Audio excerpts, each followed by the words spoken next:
नमस्कार, मी जितेंद्र वायकर पुन्हा एपिसोडमध्ये आपलं सहर्ष स्वागत करतो. मित्रांनो, सध्या एक बातमी सध्या व्हायरल होत आहे. ती बातमी अशी आहे की हिंदी चित्रपटसृष्टीमध्ये ज्यांनी आपलं करिअरची सुरुवात केली होती सलमान खानचा चित्रपट वीर या चित्रपटाच्या माध्यमातून आणि ती कलावंत म्हणजेच झरीन खान.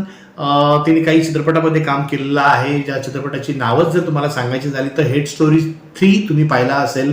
त्याच्यानंतर दुसरी फिल्म होती हाऊसफुल नावाचा सिनेमा होता, त्याही सिनेमात ती होती.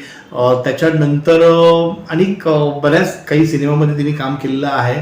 पण झरीन खान हा चेहरा तुम्हाला नक्कीच लक्षात असेल. तर झरीन खानला सध्या कोर्टाने एक नोटीस दिलं होतं. तो कोर्टाने नोटीस असं दिलं होतं की बाबा की तुम्ही एका शोसाठी जाणार होतात कलकत्त्यामध्ये आणि त्या शोसाठी तिने 12 लाख रुपये घेतले होते. 12 लाख रुपये घेऊन सुद्धा झरीन खान वेळेत त्या शोला ती पोचू शकली नाही आणि ते पैसे त्यांना परतही दिले नाही. त्याच्यासाठी जे आयोजक होते, आयोजकांनी झरीन खान यांच्यावर केस दाखल केली. ही घटना झाली होती 2017मध्ये. 2017मध्ये ही घटना झाली. त्याच्यानंतर मग कोर्टात ही केस गेली. कोर्टात जाऊन आत्ता 5 वर्ष झाली आणि 5 वर्षे ही केस अशीच रेंगाळत पेंडिंग तारखावर तारखा चालल्या होत्या आणि शेवटी आता फायनल तारीख आली आहे. ती फायनल तारीख आत्ता आली. शेवटी त्यांनी सांगितलं की याचा निकाल याच महिन्यामध्ये म्हणजे डिसेंबर महिन्यामध्ये तुम्हाला मिळणार आहे.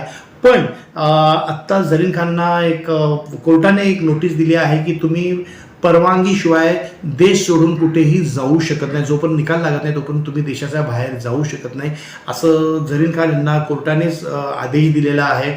तर अशा काही घटना नेहमीच होत असतात मित्रांनो चित्रपटसृष्टीमध्ये, कलाकारांच्या लाईफमध्ये.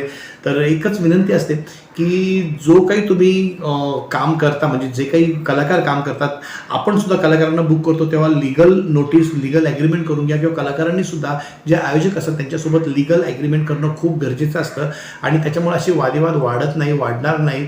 अशीच फक्त या गोष्टीवरून आपल्याला शिक मिळते. तर मित्रांनो, अशाच काही फिल्मी न्यूज नेहमीच मी तुम्हाला देत असतो. पुढच्या एपिसोडमध्ये काहीतरी नवीन गुण नक्कीच तुम्हाला भेटणार आहे. Still then signing of.